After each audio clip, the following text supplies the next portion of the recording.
tardes. El otro día estuvimos hablando de los ansiolíticos, la enfermedad, esa patología, la ansiedad, que hablábamos que en un sentido era buena, puesto que era la que hacía o nos motivaba, nos obligaba a producir una mayor descarga de adrenalina, a tener más atención, y nuestro estado de vigilia era óptimo y nos permitía pues, realizar nuestros trabajos con más atención o disparar nuestros mecanismos de defensa en cuanto hay una situación de peligro. Y cuando se produce patología es cuando esas reacciones son desmesuradas y tan desmesuradas que son capaces de bloquear el comportamiento normal del individuo e incluso le plantean problemas a nivel físico. Bien, hoy vamos a hablar, siguiendo un poco en esa línea y en la pauta de este tipo de patologías, de los antidepresivos, en el sentido de que también quizás la ansiedad y la depresión no están muy bien diferenciadas dentro de la literatura científica de los diccionarios médicos y farmacológicos. De hecho, además, la farmacología utiliza de una forma indistinta, quizás mete en el mismo saco la ansiedad y la depresión y utiliza muchas veces no solo los ansiolíticos, aquel diazepam del que hablábamos, sino también en algún caso los antidepresivos. Vamos a tratar un poco de definir, en principio, qué es una depresión. Quien más, quien menos la ha padecido, puesto que todos tenemos días buenos, días menos buenos e incluso días malos. Básicamente se define en los libros como una enfermedad mental, un trastorno mental, que afecta actualmente a más del 5% de la población alguna vez, de toda la población, alguna vez a lo largo de su vida. Básicamente es una enfermedad que se manifiesta con cantidad de síntomas que además no llevan una pauta concreta, puesto que se manifiestan en cada paciente de acuerdo a cómo somatice él su problema. ¿Qué es una somatización? Bueno, la somatización, según el diccionario de ciencias médicas, es hacer de una cosa, una patología psicológica, de un problema psicológico, de un miedo psicológico, un síntoma orgánico. Es decir, que puede manifestarse como forma de dolor o en forma de cualquier patología que ustedes quieran relatar. Básicamente la depresión se está manifestando en cuanto a que hay una pérdida de interés por las actividades usuales, se tiene pérdida de apetito, se puede tener pérdida de peso, se puede tener agitación, se puede tener insomnio, se pueden tener movimientos convulsivos, se puede tener agitación. Básicamente es un poco un estadio en el que alguna vez se ha referido, se ha contado un poco como que la depresión es que el individuo se hace más pequeño ante un problema que está siempre el mismo, que es el mismo, tiene el mismo tamaño. Sin embargo, pues esas situaciones en las que a lo mejor al individuo, al paciente, se le hace muy cuesta arriba el ir a enfrentarse a su trabajo cuando a lo mejor durante toda la vida lo ha estado haciendo bien, cuando tiene sentimientos de culpa en el sentido de que piensa que no hace bien su trabajo, que ya no es bueno en su trabajo, que ya no rinde. Básicamente además ahora se pretende hacer de la depresión, meter un poco en el mismo saco, junto con lo que llaman estrés o enfermedades de la vida moderna, cuando no es cierto. Básicamente la depresión ha existido desde que el mundo es mundo, desde que el ser humano pisa la Tierra, puesto que el ser humano es el mismo hoy que hace miles de años cuando apareció en la Tierra. Pues bien, otro de los datos que viene en el diccionario farmacológico es que el 90% de las depresiones no se tratan. El 90% de los pacientes que padecemos alguna vez depresión a lo largo de nuestra vida pasan sin tratarse, evolucionan solas. Y luego ese 10% básicamente, insisto, no es que se haya ahora aumentado el número de depresiones, sino que quizás se diagnostican más, se le da más prensa y como ahora mismo pues hay el bombardeo que hay desde las industrias farmacológicas, pues lógicamente es un problema común a muchos seres humanos. Pues bien, de esos 10% de pacientes que sí padecen la depresión y pasan por la consulta de un facultativo, básicamente el porcentaje mayor lo hacen desde el médico de medicina general y muy pocos pasan directamente al psiquiatra. Eso es lo que por lo menos salen ganando. Bien, en este sentido, los psiquiatras, psicólogos y demás han hecho, y aquí se ha apuntado también, la farmacología necesita, con los dos fármacos que vamos a poner como, digamos, claves en el tratamiento de la antidepresión, que es la amitriptilina, que es un tricíclico, que aquí lo vemos y básicamente sabemos por qué es tricíclico. Tiene 3 anillos, tricíclico. Y luego otro gran grupo que es la fenelcina, que son los inhibidores de la monoaminooxidasa. Luego veremos un poquito a grandes rasgos qué es lo que es eso, pero sin complicarnos mucho la vida. Entonces, básicamente, bueno, se clasifican las depresiones. Hay, bueno, como se trata de clasificarlas desde el punto de vista farmacológico para ver qué fármaco, o intentar descubrir o intentar experimentar qué fármaco va para qué tipo de depresión, aunque generalmente las depresiones son todas las mismas. Básicamente el individuo pierde interés por su vida, tiene incluso deseos de muerte, incluso piensa en el suicidio en algunos casos, en muchos casos, y llega a perder la autoestima, que es la que necesita deja de quererse a sí mismo, y es básico para querer a los demás, o básico para estimar a los demás. Pues bien, aquí hay una serie de nombres de depresiones, la reactiva o endógena, básicamente, que se supone que es la que va desde dentro.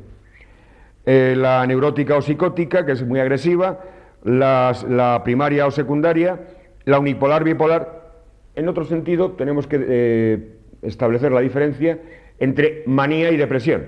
De hecho, hay una definición dentro de la psicología que se llama la psicosis maníaco-depresiva, en el sentido de que son individuos que tienen fases de depresión, son esas fases de hundimiento personal, de falta de autoestima, de que todo se les ha hecho muy grande, y sin saber por qué, y sin establecer ningún tipo de relación con ningún agente externo en cuanto a éxito profesional o a algo que le pueda alegrar la vida, tienen una fase de manía que se llama una fase de entusiasmo excesivo, desmesurado, y sin saber por qué vuelven otra vez a caer en periodos cíclicos de depresión, y eso se vuelve a hacer. Esa es la diferencia entre manía y depresión.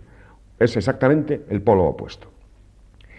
A la hora de repasar, de mirar, como vamos siguiendo la pauta del diccionario farmacológico, dentro del encuadre de mecanismos patogénicos, tratan de buscar cuáles son los mecanismos que desencadenan la depresión, lógicamente para tratar de buscar la solución a estos casos. Y dentro de eso empezaron a buscar, como siempre, ahora está de moda, el buscar el origen de las enfermedades directamente en el código genético.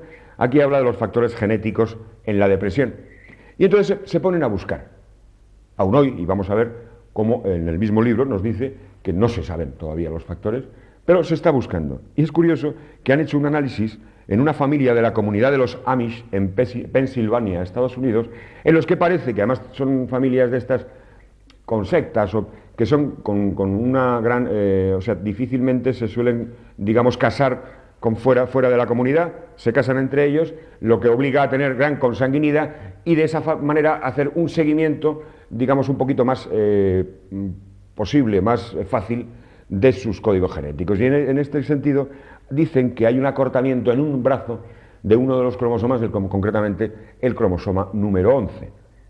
Bien, luego aparece en el mismo libro que hay unos estudios realizados en Europa con sociedades israelitas y en el norte de Europa, de gente del norte de Europa, en el que parece ser que el tema genético de la depresión bipolar está en el cromosoma X, que es uno de los cromosomas sexuales. Recuerden, 2 cromosomas X es el cromosoma que determina el sexo hembra, un cromosoma X y 1 Y es el que determina el sexo varón. Pues bien, dicen que en este tipo de sociedades, los israelitas y los de Europa del Norte, se han encontrado que el cromosoma, uno de los brazos del cromosoma X, es más largo. En definitiva, bueno, esto no es nada más que rizar el rizo y tratar para meternos un poco en materia. En el sentido de la teoría de cómo trabajan los antidepresivos, básicamente los tricíclicos lo que hacen es inhibir la recaptación de adrenalina, noradrenalina y serotonina por parte del sistema nervioso, de las neuronas. Al inhibir la recaptación que es esas moléculas de adrenalina, noradrenalina y serotonina, se fijan y lógicamente desaparecen ya de la circulación. Claro, si se inhibe la recaptación, la concentración de este tipo de sustancias, de adrenalina y de serotonina, está muy aumentada y se pretende en ese sentido, se está tratando de buscar la solución por ahí de la depresión. En el caso de los inhibidores de la MAO, que lo tenemos aquí detrás, es la diferencia. Hemos visto que unos se llaman los tricíclicos por los 3 anillos y el otro los inhibidores de la monoaminooxidasa, que esto es lo que hacen es impedir la degradación de la adrenalina y noradrenalina. Básicamente lo que está claro, se va buscando desde la farmacología, desde las drogas, se está buscando el que haya más adrenalina y serotonina en las terminaciones sinápticas, en el espacio interneuronal. De esta manera se pretende resolver el problema de la depresión, o también, como lleva la misma frontera, hemos hablado antes de los ansiolíticos, básicamente también dentro de las ansiedades. Bien, en este sentido hemos visto cómo se va buscando el origen de la depresión y se están barajando muchas posibilidades y, de hecho, además, se están buscando en los resultados que tienen los propios pacientes, en el coeficiente de éxitos que pueda tener o en las reacciones adversas que también tienen estos fármacos, como vamos a ver más adelante. Y siguiendo buscando digamos, la patogenia, el origen del problema de la depresión y buscando alguna interrelación con otro tipo de patología, se ha descubierto o se ha desarrollado que los individuos con problemas de depresión o propensos a depresión, no quiero decir exactamente todos, puesto que ya hemos dejado muy claro que el 90% de los enfermos con depresión no son diagnosticados y no son tratados nunca y resuelven su problema. Se resuelve el problema solo en muchos casos. Bien por ellos. Pues bien, se ha demostrado en los pacientes en los que se ha diagnosticado de depresión que tienen una disminución de la hormona del crecimiento y que una vez instaurado el tratamiento, bien con tricíclicos o bien con inhibidores de la monoaminooxidasa, no se altera para nada ese déficit, esa disminución de la hormona del crecimiento, con lo cual no parece que tenga mucha relación. Insisto, aquí, como vemos, se están barajando muchas posibilidades, pero no se sabe a ciencia cierta exactamente cuál es el origen, cuál es el problema, de dónde viene y por qué se produce la depresión. Y se pretende, desde la terapéutica, desde la ingesta de este tipo de fármacos, bueno, pues se le van colocando a un paciente, se le colocan los tricíclicos, por ejemplo, y se va viendo cómo va. Si va bien, pues se le sigue con eso. Si no va bien, se le coloca el otro. Y como vamos a ver, porque además lo voy a leer, y si tampoco va bien este otro, se puede llegar incluso a colocarle electroshock, palabra de honor que lo pone aquí. Palabra de honor que lo pone aquí. Si no funciona ninguno de los dos, se admite incluso la utilización, aún hoy día, del electroshock. Bien, en este sentido, quiero leer textualmente lo que dice el mismo libro, para que no haya ningún tipo de errores. En resumen, después de muchos años de utilización en terapéutica de los fármacos antidepresivos, es decir, después de utilizarlos en los pacientes, en los seres humanos, en todos nosotros, sigue sin conocerse con exactitud cuál es el mecanismo determinante de su efecto clínico. Sí, de su efecto clínico, he dicho bien, lo he leído aquí. Igualmente, siguen sin conocerse los mecanismos patogénicos, uno o varios, de los trastornos depresivos. Bien, luego además a este problema, también lo relata aquí, se le junta el problema que tiene, hemos dicho, creo que en el primer programa o en el segundo hablábamos el protocolo, el orden que se sigue en el desarrollo de los fármacos. Desde que se desarrolla una sustancia, desde que se desarrolla una fórmula, hasta que eso aparece en la farmacia y se receta a los pacientes. Pasa por una fase que es la fase de prueba animal, de modelo animal, en la que se da a los animales. Claro, pero es que en el caso de las depresiones, y además aquí lo dice, no hay modelos animales, en el caso de las depresiones, claro, es difícil, es muy difícil el saber si una vaca está, la cara de una vaca deprimida, o si está alegre, o si tiene entusiasmo, si el heno que le estamos dando, si le gusta el toro o no le gusta, si está feliz o si tiene problemas de estrés. Es claro que yo no creo que es dificilísimo. Entonces, ¿cómo se está haciendo esto? Pues ya les digo, si a un paciente le colocamos uno de los fármacos y no le va bien, le cambiamos automáticamente al otro. Y ya dicen aquí incluso, se dice, porque a la hora del tratamiento, cuando se instaura un tratamiento con un antidepresivo, se le coloca durante una semana 10 o 12 días. Y hasta pasados esos días no se puede valorar, no se valora y de hecho no se observan ningún resultado en ningún sentido, ni en bueno ni en malo, de los efectos del antidepresivo en el enfermo en cuestión.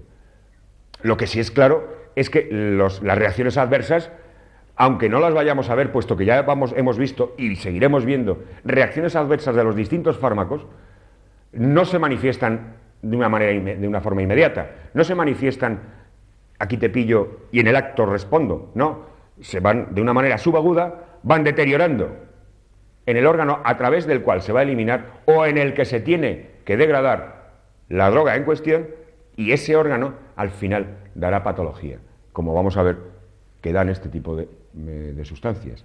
Pues bien, entonces vemos que en principio tenemos que tener muy claro que nosotros estamos haciendo desde nuestra depresión, desde nuestra problemática diaria en el trabajo, con la familia, con nosotros mismos, cuando tenemos esos días malos, esos días en los que estamos deprimidos, esos días en los que no nos apetece ni levantarnos de la cama, bueno, nos están utilizando de conejillo de indias. Nosotros somos realmente el modelo animal para valorar las posibilidades del determinado fármaco en cuestión, del antidepresivo en cuestión, sea de una familia o de la otra. En este sentido quiero dejarlo muy claro, porque además no es ningún invento nuestro, quedamos clarísimo. El primer programa, aquí no estamos emitiendo ninguna opinión, ni personal ni profesional. Aquí es única y exclusivamente lo que se saca de los libros de farmacología, con todas sus fases, por eso me obligo a tener el libro delante, para no perder el hilo, y es exactamente lo que viene en estos libros. Estos libros lo pueden ustedes comprar en cualquier librería científica.